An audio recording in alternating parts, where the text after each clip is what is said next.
Have you faced an issue where microphone is not working on your Call of Duty game? If your answer is yes, no worries. Here's the advanced guide on how to fix that Call of Duty microphone issue on your phone. So, let's get started. Before you do anything, open the Call of Duty game. Tap the settings icon on the top right corner. Tap audio and graphic. Tap audio. Mark the microphone option from here and increase the volume. Quickly after that, try the following process. Solution 2. Check your microphone permissions. Open settings. Scroll down. Tap on privacy and security. And find the microphone. Tap on it.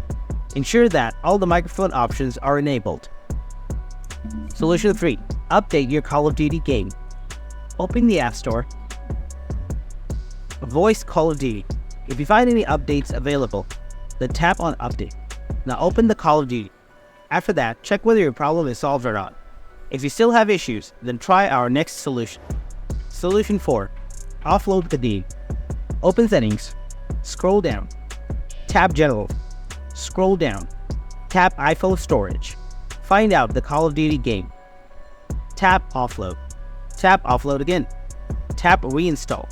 Now restart your Call of Duty and check your issues. This is how you can solve the microphone issue on Call of Duty. But if you still have any issues, then please ask me in the comment section below. And don't forget to like our video. Thanks for watching.